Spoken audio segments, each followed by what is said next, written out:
House Oversight Committee Chairman James Comer is now crediting the brave IRS whistleblowers for holding the Justice Department accountable and forcing them to take action. He's 100% right. Anyway, here with more reaction is former Speaker of the House, Newt Gingrich. They said two brave whistleblowers, Gary Shapley and Joseph Ziegler, placed their careers on the line to blow the whistle on misconduct and how things have been politicized in the Hunter Biden criminal investigation. The DOJ got caught in its attempt to give Hunter Biden an unprecedented sweetheart deal, and today's charges filed against Hunter are the result of Mr. Shapley and Mr. Ziegler's efforts to ensure that all Americans are treated equally under the law. Every American should applaud these men for their courage to expose the truth. IRS whistleblowers also revealed that investigators were prevented from following evidence that could have led to Joe Biden. The House Oversight Committee's investigation of the Biden's influence peddling schemes reveals how Joe Biden knew about, participated in, benefited from family cashing in on Biden's name.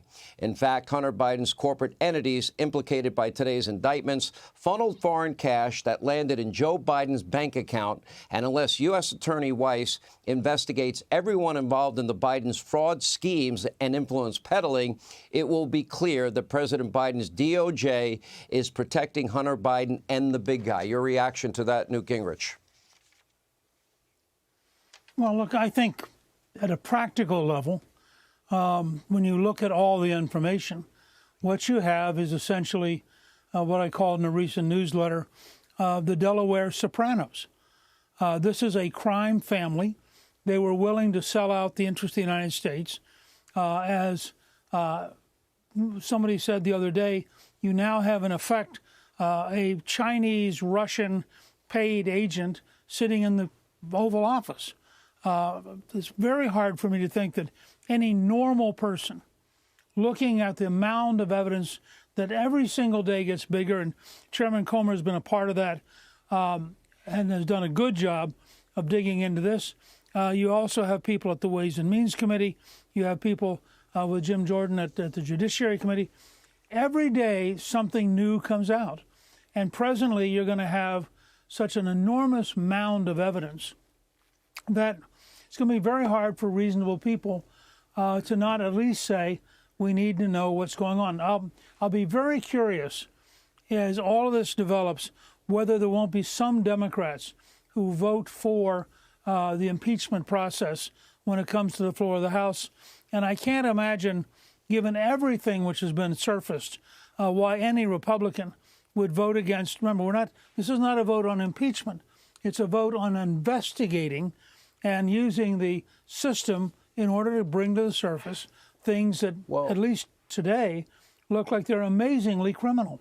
I won't repeat all the details that I gave Professor Dershowitz, but in the case of Burisma, in the case of CEFC, the Chinese oil and gas conglomerate, and the sheer amount of millions we're talking about and no experience at all, and Joe's direct involvement in both of those cases with China, the WhatsApp message. In Ukraine, he leveraged the $1 billion to fire the prosecutor. I think that's pretty big evidence that he was involved. And, of course, the big lie that he told, that he never once talked about these issues with his son, brother, or anybody for that matter, that's been blown out of the water. And he made that same lie again yesterday. Look, there are a couple of clear things here. First, Joe Biden is a liar and a crook. Second, there was an amazing amount of foreign influence pouring into this country from Kazakhstan, Romania, Ukraine, Russia, China. I mean, this is clearly the biggest presidential scandal in American history in terms of sheer influence peddling. In addition, it's very clear, to me at least, that they built an entire structure. You have to say to yourself, why would they have all of these shell companies? Why would they have this elaborate system of trying to hide what was going on? We know more and more that there were all sorts of emails.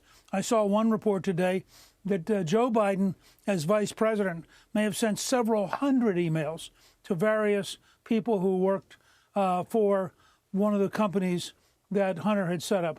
But here's the bigger picture. You can go around and you can argue about this leaf or that leaf. You can argue about this tree or that tree.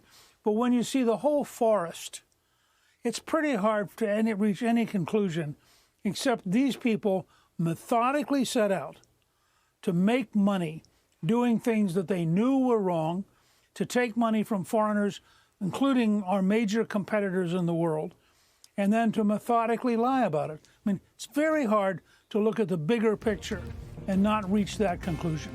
You know, it's amazing. Without two brave whistleblowers and one brave judge in Delaware, they would have gotten away with all of it. Pretty amazing. Speaker Newt Gingrich, thank you, sir. Hey, Sean Hannity here. Hey, click here to subscribe to Fox News YouTube page and catch our hottest interviews and most compelling analysis. You will not get it anywhere else.